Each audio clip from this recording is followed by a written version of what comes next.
اور ایسی بیوی جو 3 بچوں کی ماں بھی ہے اور اپنے بچوں کو یتیم کرنے کے ساتھ ساتھ خود بھی بیوہ ہو جاتی ہے. اور یہ وہ کرتی کیوں ہے اور اس کی ذہنی حالت کیسی ہو سکتی ہے؟ اس کے بارے میں ماہر نفسیات کیا رائے رکھتے ہیں؟ کیا ایسی خواتین ذہنی طور پر تندرست ہوتی ہیں؟ یہ ہم جانتے ہیں ماہر نفسیات کی زبان.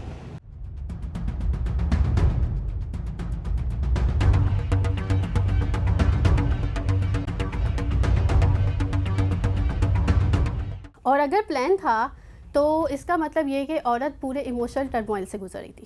اس کی ایموشنلی جو حالت تھی وہ ٹھیک نہیں تھی, پراپر نہیں تھی. پھر دوسرا یہ کہ ایسی عورتیں جو قتل اس طرح سے کرنے پہنچ جاتی, نارملی عورتیں نہیں جاتی قتل کرنے, ٹھیک ہے, لیکن اگر ایسی عورت قتل کرنے پہ جا رہی ہے تو اس کو اتنا ایموشنلی مینٹلی ٹارچر ملا ہوا ہے کہ وہ اپنے ہسبینڈ کو جو ہے وہ ایک اپنی جو ہوتا ہے نا کہ اپنی ساری جو نا امیدی ہے یا اپنی اندر زندگی کی جو ناکامیاں ہیں اس کا ایک مرکز بنا دینا. اس کا مائنڈ سیٹ تھا ماڈرنائز قسم کا. اور جب اس کی شادی ہوئی ہے ایسے پرسن سے جس کا مائنڈ سیٹ ایسا نہیں تھا, جس کو یہ تھا کہ جو گھر کی جو بیوی ہے وہ گھر کی زینت ہے, وہ گھر کے کام کرے, بچوں کو سنبھالے, بچوں کی پرورش کرے. اب یہاں پہ مائنڈ سیٹ کا ڈفرینس آ جاتا ہے. ہمارے یہاں انفارچونیٹلی نہ فیمیلز کو نہ میلز کو کمیونیکیشن اسکلز سکھائی جاتی ہے. ہمیں پتہ ہی نہیں ہے کہ ہمیں اپنی باتیں, اپنے ڈفرینسز کیسے رکھنے سب کے سامنے.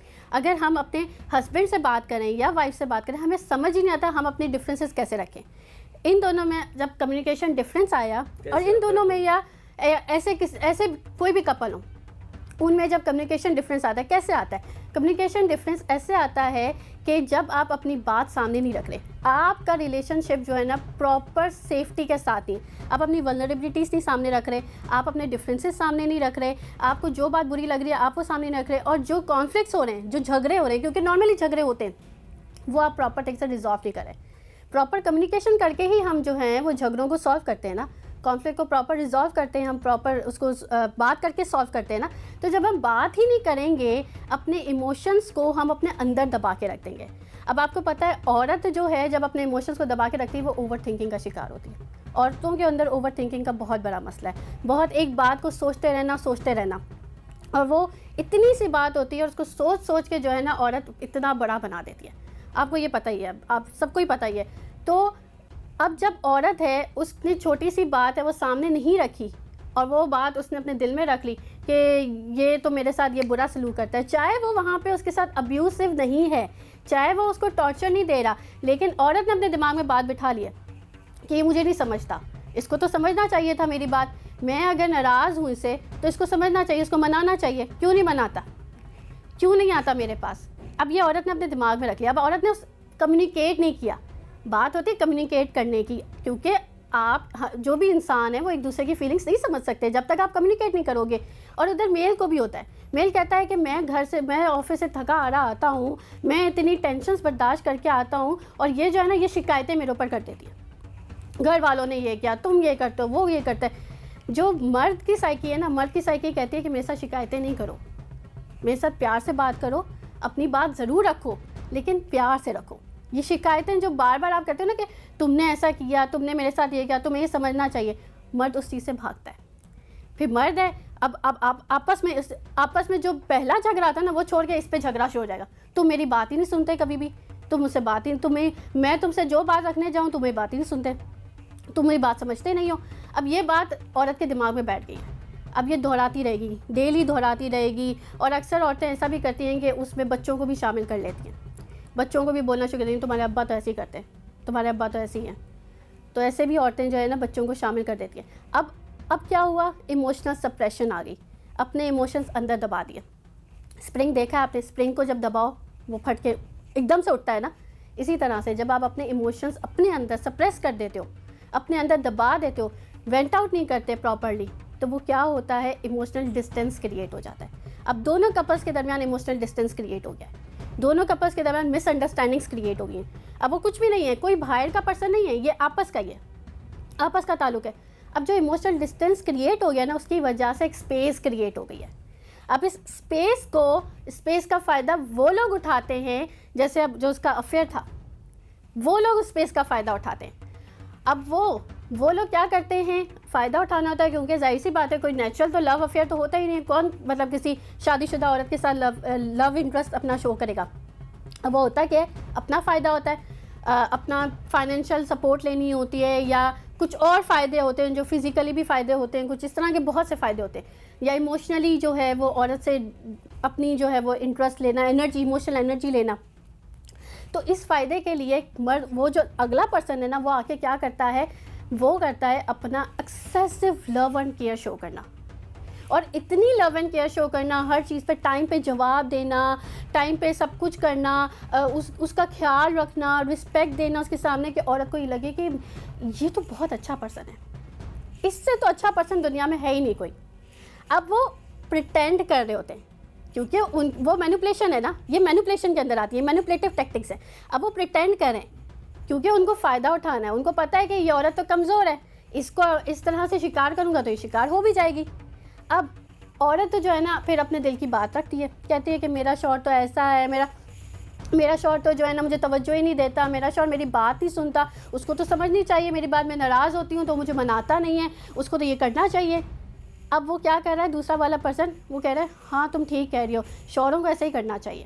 اب وہ ویلیڈیٹ کر رہا ہے اس کی بات کو. عورت کو نا باہر سے ویلیڈیشن مل جانا تو عورت کہتی ہے کہ میری بات سچ ہے, کیونکہ ہمیں بچپن سے یہی سکھایا گیا نا, بچپن سے ویلیڈیشنس میں سکھایا گیا. پاس ہو گئے تو جب تک ہمیں پیرنٹس نے نہیں کہا کہ بہت اچھا کیا تب تک ہمیں نہیں خوشی فیل ہوگی پاس ہونے کی. تو وہ بچپن سے جو اپ برنگنگ ہوتی ہے تو وہ پھر آگے آتی ہے. تو عورت کو ویلیڈیشن مل گئی اب, اور ویلیڈیشن بھی اس پرسن سے ملی جو کہ اس کے سامنے بہت اچھا بن رہا ہے, بہت رسپیکٹیبل بن رہا ہے, بہت اچھا بن رہا ہے. تو عورت یہ سوچنے لگ جاتی ہے, اس کا یہ بلیف بن جاتا ہے, جیسے ہمارا بلیف ہے نا ہم مسلمان ہیں, اللہ ایک ہے, تو ویسے عورت کا یہ بلیف بن جاتا ہے کہ جو میرا شوہر ہے نا وہ ایک نمبر کا, مطلب مجھے ابیوز کرتا ہے. یہ ابیوز نہیں ہے لیکن وہ پرسیوڈ ہے اس کا, یہ ابیوز کرتا ہے, یہ میری بات نہیں سنتا, یہ جو ہے نا مجھے کبھی خوش نہیں رکھے گا, اور میری زندگی میں جو بھی برائیاں ہیں, جو بھی ناخوشگواریاں ہیں, وہ سب اسی کی وجہ سے, یہ اس چیز کا قصوروار ہے. میں اپنی زندگی میں آگے نہیں بڑھ پا رہی, اس کا سارا قصور اس کا ہے. حالانکہ وہ اگر اس کو خوش بھی رکھنے کی کوشش کرے گا, لیکن وہ یہی بات ہے کہ برائیوں کو زیادہ میگنیفائی کر دیا جاتا ہے اور اچھائیوں کو منیمائز کر دیا جاتا ہے, تو اس کی وجہ سے ایشوز آتے ہیں. پھر اب اس پرسن نے جو مینوپلیشن کی, اب اس پرسن کی جو اس کی جو جگہ ہے نا اس کے دل میں وہ زیادہ پکی ہوگی. وہ یہ کہنا شروع ہو گئی کہ یار میرا شوہر تو میری کیئر نہیں کرتا, لیکن دیکھو یہ میری کتنی کیئر کرتا ہے, اس کو میری پرواہ ہے, دیکھو میں اس سے ناراض ہوں, اس نے تو مجھے منا لیا فوراً, اس نے مجھے گفٹس لا کے دیے. پھر آپ نے دیکھا ہوگا آج کل یہ جو ٹک ٹاک کا ریلز والا کلچر آ گیا ہے, اس میں ہر جگہ یہ دکھایا جاتا ہے کہ بوائے فرینڈ اپنی گرل فرینڈ کو منا رہا ہے, یا ہسبینڈ اپنی وائف کو منا رہا ہے, وہ آن دا اسکرین جو دکھایا جاتا ہے. ہمیں نہیں پتہ باہر اسکرین کے باہر کیا سین چل رہا ہے ان کا, ہمیں نہیں پتہ کہ اسکرین کے باہر ان کا ریلیشن شپ کیسا چل رہا ہے, وہ تو اسکرین پہ جو دکھا رہے ہیں. اب بیویاں وہ چیزیں ایکسپیکٹ کرنے لگ جاتی ہیں اپنے ہسبینڈ سے, یہ جو ان ریئلسٹک فینٹیسیز ہیں وہ ایکسپیکٹ کرنے لگ جاتی ہیں. وہ کہتی ہیں کہ یہ وہ دیکھو اس کا فلاں کا شوہر جو ہے نا وہ ناراض ہوئی تھی, پورا چاکلیٹ کا بکے لے کے آ گیا تھا, یہ کیوں نہیں لے کے آیا, اس کو کیوں نہیں پتہ چلا. فلاں ناراض ہوئی تھی, دیکھو اس کے شوہر کو نہیں پتہ تھا لیکن پھر بھی وہ لے کے آیا, کیونکہ اس کے بغیر نہیں رہ سکتا تھا, دیکھو اسے کتنا پیار کرتا تھا, یہ کیوں نہیں لے کے آیا. اور وہ جو تھرڈ پرسن ہے نا وہ یہ چیزیں کر رہا ہوتا ہے کیونکہ اس کو پتہ ہوتا ہے کہ کس طرح سے عورت کو قابو میں کرنا ہے. اچھا, اب قابو میں جب عورت آ جاتی نا, ایک دفعہ ایموشنلی عورت قابو میں آ جائے نا, پھر مینوپلیشن ایگزیکٹ سٹارٹ ہوتی ہے. پھر مرد جو ہے وہ پیسے بھی لے گا, اپنے بہت زیادہ وہ بیچاریاں دکھائے گا کہ میرے ساتھ یہ ہو گیا, میرے ساتھ تو یہ بہت برا ہو گیا, میں تو بیچارہ, میرے ساتھ تو دنیا میں ہر کوئی برا کرتا ہے, میں تو سب کے ساتھ اچھا کرنے جاتا ہوں, میرے ساتھ برا ہوتا ہے. تو وہ عورت کہتی ہے کہ یار تم مجھے بتاؤ, میں تمہاری ہیلپ کرتی ہوں, کیونکہ عورت اس کی ٹریپ میں آ چکی ہے. تو عورت کہتی ہے کہ تم بتاؤ تمہیں کیا چاہیے, میں تمہاری ہیلپ کرتی ہوں. تو وہ پھر جو ہے پیسے دیتی ہے عورت, اپنے کمائے ہوئے پیسے دیتی ہے, یا پھر وہ کسی اور کے کمائے ہوئے پیسے دیتی ہے, وہ پیسے دینا اسٹارٹ کرتی ہے. پھر ایونچولی یہ جو لو انٹرسٹ ہے بڑھتا جاتا ہے. پھر کیونکہ آپ کو پتہ ہے عورت جب لو انٹرسٹ میں آگے جاتی ہے تو وہ کہتی ہے میرے ساتھ شادی کرو, اور عورت ایک شادی کے ہوتے ہوئے دوسری شادی کر نہیں سکتی, طلاق لے گی تو اس کے گھر والوں کو بھی ہوگا کہ یہ طلاق کیوں لے رہی ہے, کچھ تو بات ہے طلاق لینے میں, کیونکہ ایک اسٹگما ہے نا ہماری سوسائٹی میں طلاق لینے میں. اور دوسرا, ہسبینڈ کیسے طلاق دے گا, ہو سکتا ہے ہسبینڈ طلاق ہی نہ دے, منع کر دے طلاق دینے سے. تو وہ پھر جو ہے نا اس کو پیچھے سے جو مینوپلیشن ملتی ہے نا وہ اس کے لو ون سے ملتی ہے. وہ لو ون جو ہے وہ پیچھے سے مینوپلیٹ کرتا ہے, وہ کہتا ہے کہ یار تم نا اس سے طلاق نہیں لو. یہ تو ہے ہی سرے سے جو ہے نا اس جہاں میں تمہارا سب سے بڑا دشمن. اگر یہ زندہ نہیں, اگر یہ مر جائے گا نا تو پھر ہم اکٹھے ہو جائیں گے. پھر وہ مینوپولیشن میں آ کر جو ہے نا عورت, کیونکہ ایموشنلی اب چل رہی ہے, ریشنلی کچھ نہیں سوچ رہی ہے عورت, ایموشنلی ہے. وہ کہہ رہی ہے کہ میرے لو ون نے یہ کہا تو یہی سچ ہے, کیونکہ وہ تو ہمیشہ سے میرا خیال رکھتا ہے اور یہ سب کرتا ہے, تو وہ جو کہہ رہا ہے نا وہی سچ ہے. تو عورت اس کی بات پہ یقین کرے گی. وہ مرد کے جو ہے نا, پھر جب مرد سے نفرت کرنے پہ آتی ہے نا عورت, پھر وہ یہ قدم اٹھاتی ہے.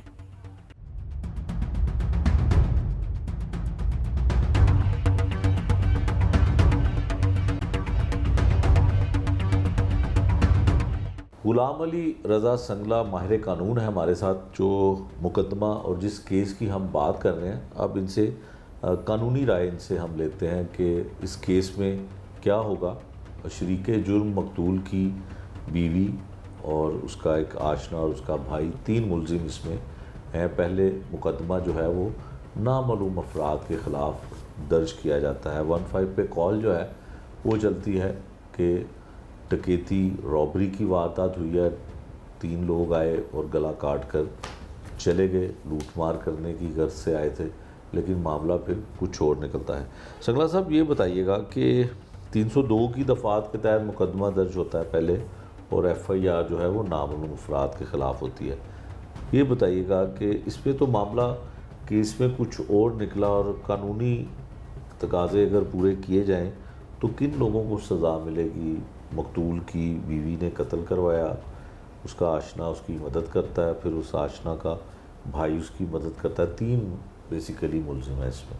جی, اس میں جو ایف آئی آر جو رجسٹر کروائی گئی ہے, اس میں تو جو مضمون لکھا گیا ہے, جو درخواست کے مطابق اس میں ورڈنگ ہے ایف آئی آر کی, اس کے مطابق تو یہ 1/3/25 کا وقوع ہے, اور بتایا یہ جاتا ہے کہ مارننگ 6:25 پہ صبح فادر کہتے ہیں کہ جی مجھے کہیں سے کال آئی ہے, اور میں نے اپنے بڑے بیٹے کو فون کیا, جس میں میں نے ان سے کہا ہے کہ جی مجھے یہ پتہ چلا ہے کہ آپ کے چھوٹے بھائی اور میرے جو چھوٹا بیٹا ہے اس کا مرڈر ہو گیا ہے گھر میں, تو آپ ذرا جا کے دیکھیں.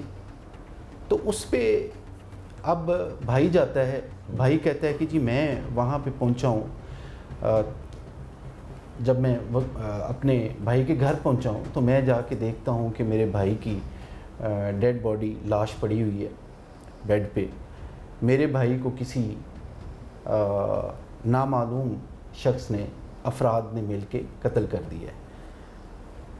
تو ساتھ والے کمرے میں جو مقتول ہے اس کی بیوی اپنے بچوں کے ساتھ سو رہی ہے, اور جب بھائی نے اس سے پوچھا اپنی بھابھی سے کہ بھابھی یہ وقوع ہوا ہے تو آپ اس پہ کیا کہتی ہیں, تو انہوں نے کہا جی کہ بالکل 3 افراد نامعلوم لوگ داخل ہوئے ہیں اور وہ میرے خامند کو کا قتل کر کے چلے گئے. یہ تو بیسیکلی یہ ایف آئی آر کا متن ہے جو ایف آئی آر میں بتایا گیا ہے. اب اس کے بعد اگر کوئی تفتیش آگے بڑھی ہے, ڈیفینیٹلی بڑھی ہوگی اور بڑھنی بھی چاہیے, کیونکہ اس میں صرف نامعلوم افراد نہیں ہو سکتے, اور لوگ بھی ہو سکتے ہیں اس میں. اب اگر ہم اس ایف آئی آر پہ رہیں تو اس ایف آئی آر میں تو کوئی کسی وٹنس کا ذکر نہیں کیا گیا, اور اگر یہ مارننگ کا واقعہ ہے صبح کا, اور 2 گھنٹے بعد بھائی پہنچتا ہے وہاں پہ اور جا کے دیکھتا ہے کہ جی وہاں پہ میرے بھائی کی لاش پڑی ہوئی ہے گلا کٹی, تو یہ شکوک و شبہات پیدا کرتے ہیں کہ جی یہ مرڈر کس نے کیا ہے. ٹھیک ہے, کیونکہ ایک تو گیپ ہے اس میں 2 سے 3 گھنٹے کا, دوسرا کوئی آئی وٹنس موجود نہیں ہے, تیسرا اگر بیوی یہ کہہ رہی ہے کہ جی یہ 3 لوگ آئے تھے تو انہوں نے 15 پہ کیوں نہیں کال کی, یا کی بھی ہوگی تو لیٹ, لیکن یہ 2 سے 3 گھنٹے بعد میں جب بھائی پہنچتا ہے تو یہ بات کھلتی ہے پھر, اور پھر بھائی ڈیفینیٹلی پھر وہ کوئی اپلیکیشن انہوں نے دی جس پہ یہ ایف آئی آر ہوئی ہے. تو اس ایف آئی آر کے مطابق تو کوئی وٹنس موجود نہیں ہے, آئی وٹنس موجود نہیں ہے. ہاں اگر آلہ قتل کوئی اس نے دریافت کیا ہے, وہاں سے ملا ہے آئی او کو, اور اس کے علاوہ اور کوئی انگریڈینٹس اور کوئی ایویڈنس ملی ہے جس سے ان کا مرڈر ہوا ہے, اور کس طریقے سے مرڈر ہوا ہے اس کی ڈیفینیٹلی انہوں نے جا کے وہاں پہ نقشہ بھی بنایا ہونا ہے. انہوں نے کمرے میں دیکھا ہونا ہے لاش بیڈ پہ پڑی ہوئی ہے, نیچے پڑی ہوئی ہے, کوئی مزاحمتی نشان, کوئی اور تشدد کے نشانات اس کے باقی باڈی پہ ہیں یا نہیں. تو یہ ساری ایویڈنس بعد میں ہونے والی ہے. اور سب سے بڑی بات یہ ہے کہ جی اس کا ڈیفینیٹلی پوسٹ مارٹم ہوا ہونا ہے, تو اس میں بھی کاز آف ڈیتھ ضرور بتائی گئی ہونی ہے. تو یہ تو ایف آئی آر کے مطابق ہے جی. اگر اب اس سے بات آگے بڑھتی ہے اور معاملہ اب جیسے کہ یہ کھل رہے اور اس نے ملزمان کی گرفتاری ہو جاتی ہے, اس میں جو مقتول ہے اس کی بیوی ایڈمٹ کرتی ہے اور 2 ملزمان اس میں مزید گرفتار ہوتے ہیں, اور جو واقعے کی گواہ بننے کی یا گواہ نہیں بنتی ہے کوشش کرتی ہے اس کی بیوی, وہی قتل میں ملوث ہے. جی یہ بالکل ہو سکتا ہے, لیکن ڈیورنگ انویسٹیگیشن تفتیش کوئی بھی اسٹیٹمنٹ وہ قانون کی نظر میں عدالتیں نہیں مانتی. پولیس کے سامنے جو بھی اسٹیٹمنٹس ہوتی ہیں وہ عدالتیں نہیں مانتی جب تک کوئی سفیشینٹ ایویڈنس موجود نہ ہو. تو دوسرا سر یہ بتائیے گا کہ یہ جو کیس آپ نے دیکھا اور جو ایف آئی آر بھی آپ کے پاس انیشل آئی اور آپ اس کی تفتیش کا ذرا وسیع کیا گیا تو اس میں ملزمان بھی, کیا لگتا ہے کہ جن بچوں کا باپ اور اس خاتون کا شوہر بھی اور اس کے بچوں کا باپ بھی چلا گیا, لوائقین بہن بھائی ان کا بچہ بھی چلا گیا, بھائی چلا گیا, کچھ ہو پائے گا؟ ایویڈنس لگتے ہیں صرف؟ سر ابھی تو ایویڈنس ہونی ہے سر, ابھی تو یہ ہم کچھ نہیں کہہ سکتے.